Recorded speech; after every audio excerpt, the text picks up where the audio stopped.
Alright, Niv 2 Aristocrats. We start off with a terrible hand and immediately mulligan. This gives us a passable hand if we could actually cast any of the green spells in our hand, which we can't, so we unfortunately have to get rid of that. Mulligan again to no green mana to cast our Mana Dork. Ooh, looking fun so far. Mulligan again, we end up with a green mana but nothing else, so we go for broke. Mulligan down to 4 with a keepable hand. We keep the World Tree, a Pixie, a Marsh Flats and an Hour of Promise, and we pray to hit our lands. Up against 2 Simic decks and 1 blue steel deck. We immediately draw a Rampant Growth and are immediately awarded for a risky keep. Expanding our opponents, we have a Simic Cascade deck, a Simic Landfall deck with the new Zendikar Commander, and Mono Blue Merfolk Island Walk Steal Your Artifacts.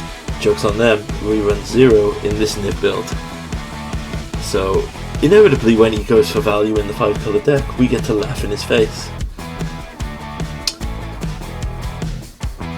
I'll play end of turn, our Simic Cascade player Ops.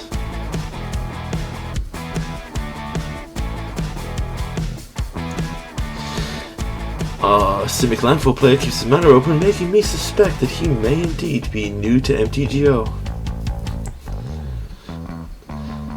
Immediately we draw another mountain and we go to crack a Marsh Flats to get some mana fixing. Realizing again that our Simic Landfall player either has an instant speed 1 mana green spell worth holding up his mana for, or doesn't know how to play. We grab a Watery Grave Shocked In and immediately drop the Marvelled Pixie. Our Simic Cascade player holds up 1 in the blue and I suspect could eat a counterspell, which doesn't.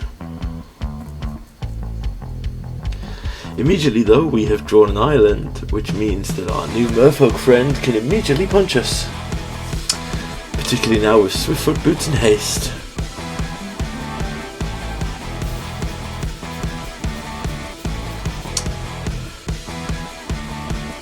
Simic Landfall drops 2 mana and drops a Simic Signet. Now with no moods to play, passes to Bidsoul.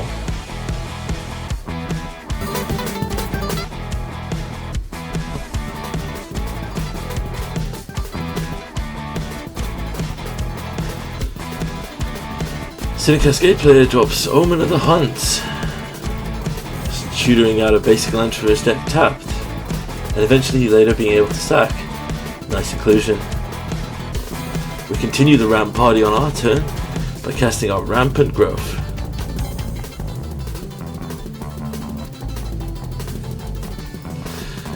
Grabbing a Plains to fully fix our mana, we then tap out and pass the turn.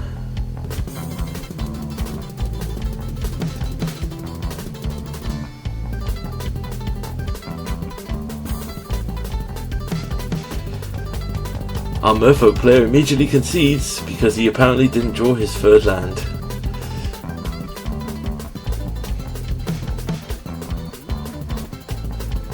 Leaving us with 2 Simic players, and I'm sure as everyone knows, Simic is a perfectly balanced and fair colour.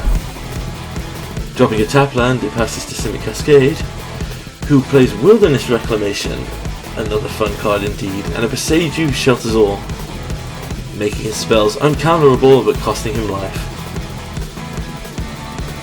Untapping his lands, we draw a Spire Garden, which still enters tap thankfully, and we immediately ramp out Hour of Promise.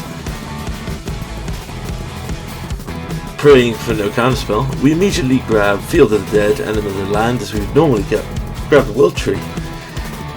But in this case we just decide to grab one of the Triomes to fix our mana, immediately generating us 2 zombies for instant value.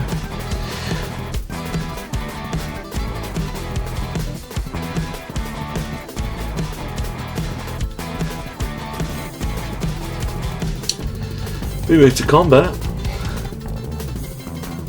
and decide that we have to hit our Wilderness Reclamation player, try and bait out some interaction that he might have, as we are now, with Field of the Dead, undoubtedly going to be seen as the threat. Will the The world tree is also active now, meaning we have perfect mana fixing, and next turn we might actually be able to get more than one card in hand if we can resolve a Niv Mizzet.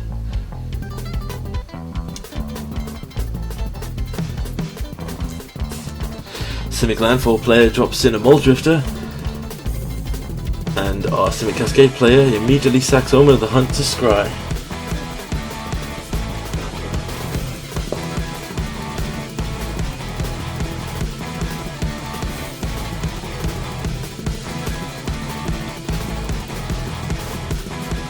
Eventually resolving it, as all of our players fail to 8 on their turns, either prompting interaction or the fact that they just are not very synergistic with the MTGO interface. End of turn, Bitsol drops another land and immediately casts his commander, triggering Cascade. Imatu, Celebration of Bounty, immediately cascades into Oku, Thief of Crowns. Another fun card that I do enjoy.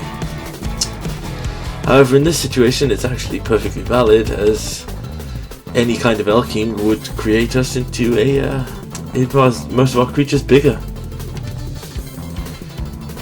Knowing the danger Oku poses, I immediately reevaluate and realize I'm probably going to have to punch him in the face. I go to swing in, keeping up all mana open to blunt some kind of interactive spell. And our opponent does not trade his commander to keep the Oku around, knowing that it'll die either way with both players attacking it. Oku dies and we move to our second main phase and cast Niv Mizzet, going for the reload. And we hit off the magnificent reload.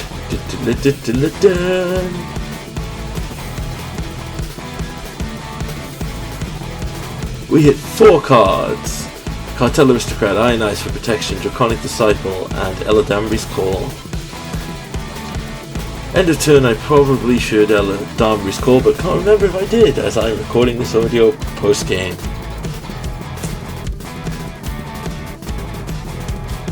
Our Simic Landfall player sits here for a considerable amount of time, considering his next play, when in reality his next play should probably be drop a land.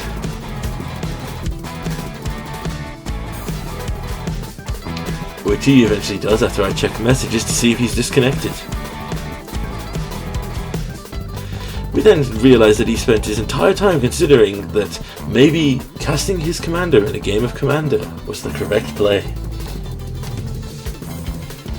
He then begins landfall synergies with an Evolving Wilds to crack it, resulting in him drawing 2 cards and gaining 2 life. We yield to the end of our opponent's turn because we will respond with the Eldamri's Call instead. Excuse me. The current setup we have now with Eldamri's Call, Kitchen Vinks, yes, our opponent goes straight after the Simic player with open mana. Our current setup leads us pretty close to infinite here. If we Eldamri's Call for one of our +1/+1 granting creatures, we could end up with essentially infinite life. However, without a damage-based aristocrat effect, there's no real way to actually win the game from that point. Well, infinite life would technically win the game, but not to the extent we were hoping for. Our Simic player taps entirely out to cast something eventually. As we play at double speed and realise he's playing this incredibly slow, he plays Planar Wide Celebration and cascades into a Cultivate.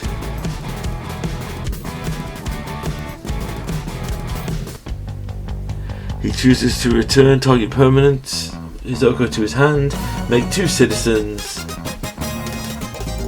and I could not see the final trigger.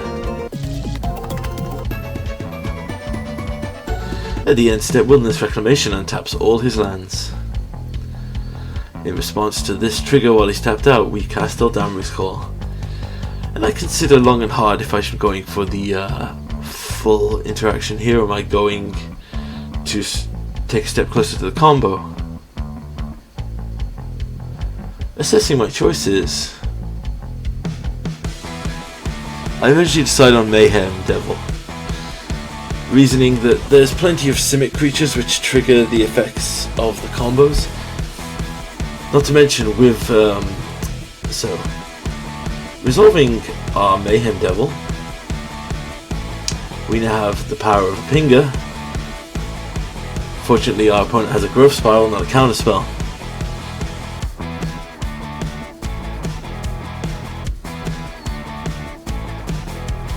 Doing this, I drop our Cartel Aristocrat and have every intention of using it as a defensive play. But making the most efficient play of the mana I have, I cast a Draconic Disciple to give me more mana on my next turn. My plan at this point is to resolve Savara, Queen of the Golgari, and use her ability whenever we sack a black creature. We can pay 2 life and get an Edict effect. This is my plan to police the board and keep us under control until we get an infinite combo, which ironically we drew Vela the Nightclad, meaning that with the benefit of hindsight we should have probably grabbed one of the Simic +1/+1 counter synergies. Simic Landfall drops the land, and probably another land if I remember correctly, which is indeed correct.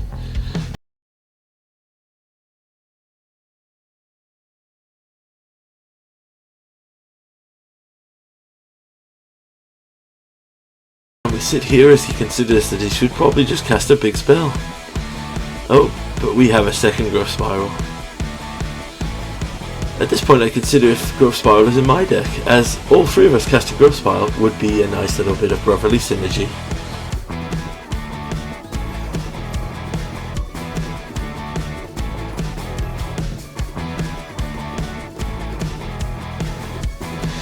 We sit here for a long time and consider what the Simic player is going to do.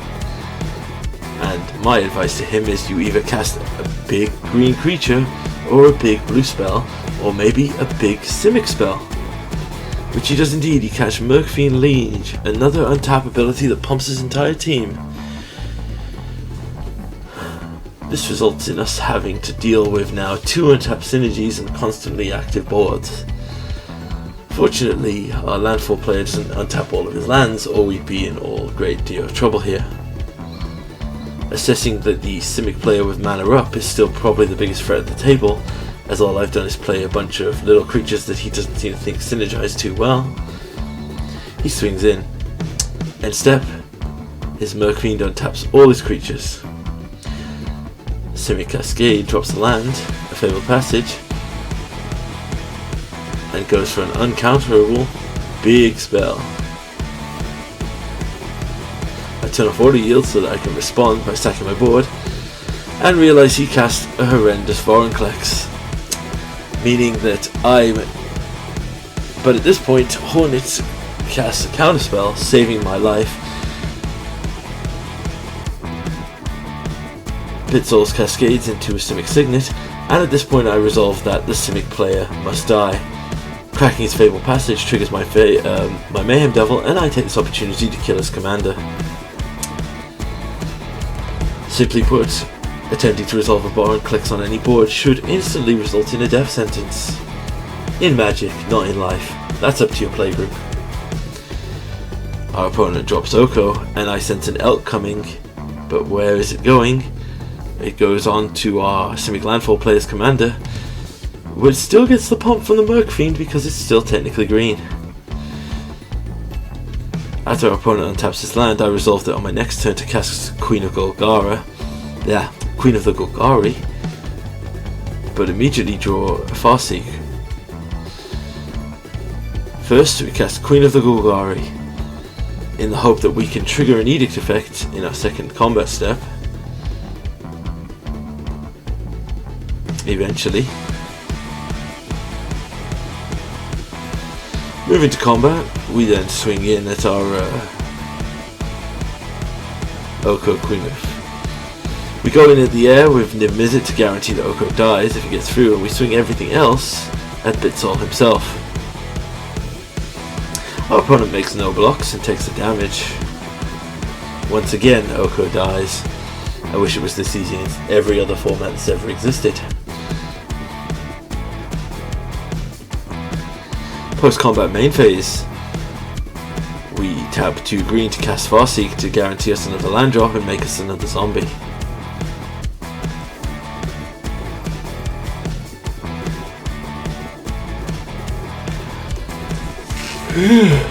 Me. But waiting for these other triggers is making me sleepy.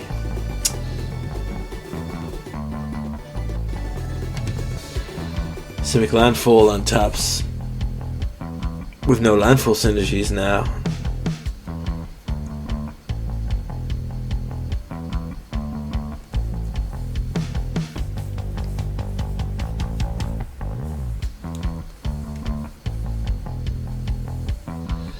He considers a long time before finally casting his ramp spell for 2 mana, meaning he still has 8 mana to consider what to do with.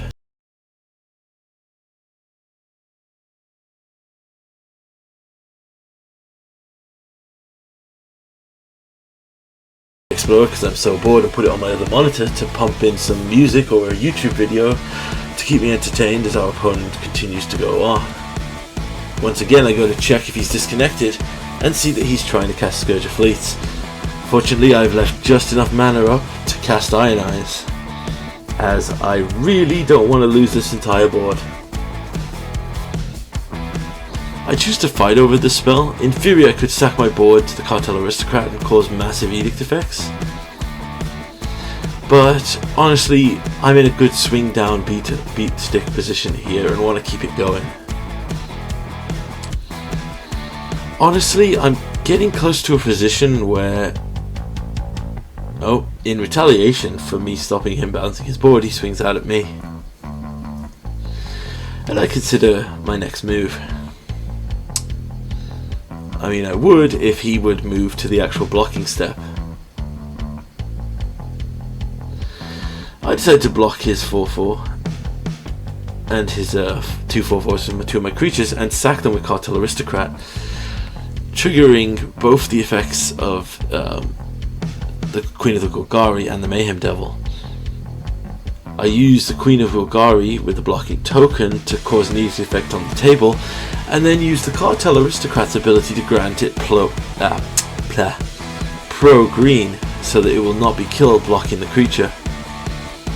To my surprise, the Simic player sacks his Merc Raider, which was the only creature actually getting through to do damage. Bitsoul, I think, is realizing the synergy now that's existed in the deck and realizes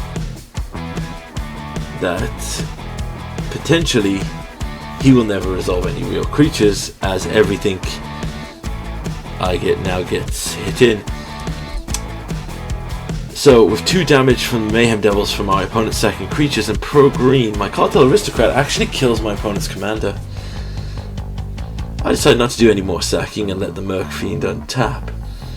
I intend to do this at the end step, probably on Bitsoul's turn, or wait till I drop a Velar of the Nightclad, which will then increase the amount of sacrifice triggers I can get off.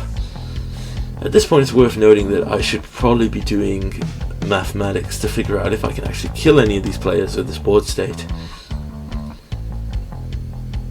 Our Simic player taps a long amount to recast his commander, triggering a Cascade. The Cascade this time hits Explosive Vegetation. Our opponent is basically 4/4 with ramp with his Cascade.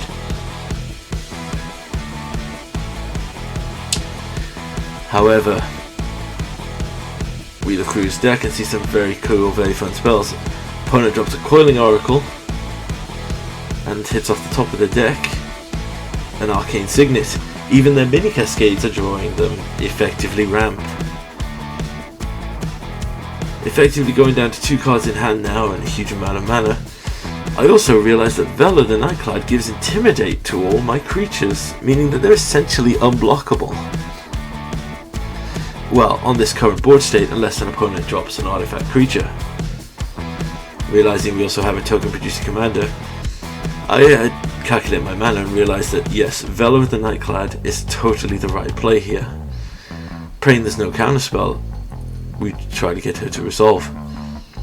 an unblockable effect and an Aristocrat's effect for 6 mana.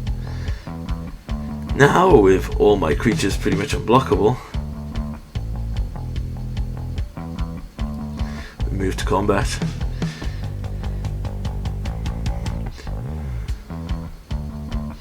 I don't fully commit to this as I want to leave some blockers back just in case our Hornet goes a bit crazy and does anything too silly.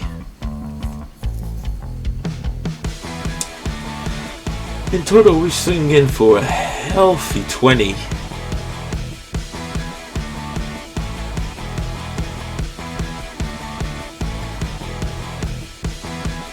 Oh, not 20, my apologies. It is early in the morning and I am attempting to do maths. Don't attempt that, kids. I then begin the sequence of sacking to get the last 7 life out of my opponent's hand. Sacrificing one of our zombies, I go to trigger the Mayhem Devil. In response, our opponent tries to gain free life, which triggers the Mayhem Devil, dealing him an additional damage. At this point, however, he's pretty much dead, as sacrificing both of their creatures will trigger 2 more Mayhem Devil triggers, which then triggers a Vetter of the Nightclad trigger and final Mayhem Devil trigger, putting our opponent down to 5. I decide to hold up the mana, as sacrificing the zombies will give us a solid Edict effect to deal with anything scary that Hornet plays, as he'll still be in the game. And also, if my opponent Hornet plays a creature, I will essentially be able to, by sacking this last zombie, trigger enough damage to kill Bitsoul before his turn even comes around. After a Harmonize, I notice Hornet goes to cast a spell, which is a Wickerbur Elder. And I realize, with this interaction, I actually have enough to kill Bitsoul on his turn.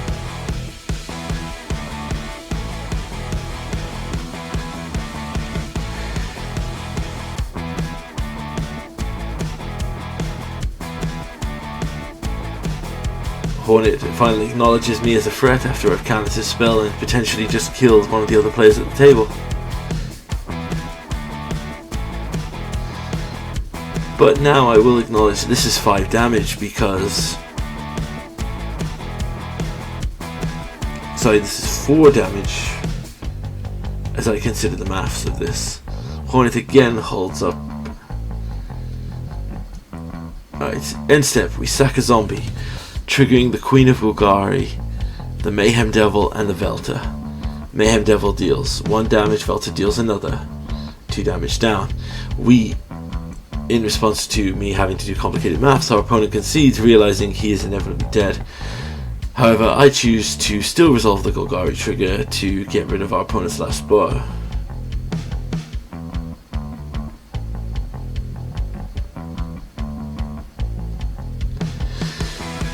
Getting into the land, I drop a land and then realize I'm stupid because Medja or the Bread of God would have actually made another token which could have been sacked. However, I move to cast Bread of the Melgard for his Edict effect and then immediately move to combat. Not doing the maths, I realise that my opponent goes down to 6 and will basically now just die to me sacrificing my entire board.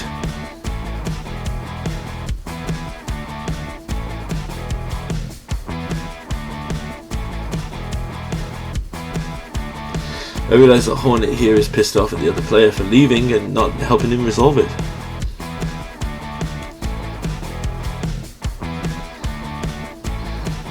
In the event of our opponent who still has 8 cards in hand having a counterspell, I have resolved to wait until they cast something out of their hand.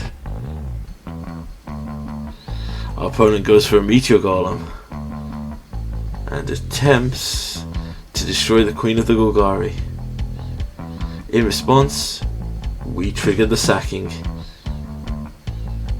and our opponent will die. And that, ladies and gentlemen, is Niv Mizzet Niv 2 Aristocrats. Even without hitting its primary combo, there's enough synergistic effects here to deal with everything. As for a final statement, we sacrifice the Niv to trigger both sides of the Queen of the Golgari.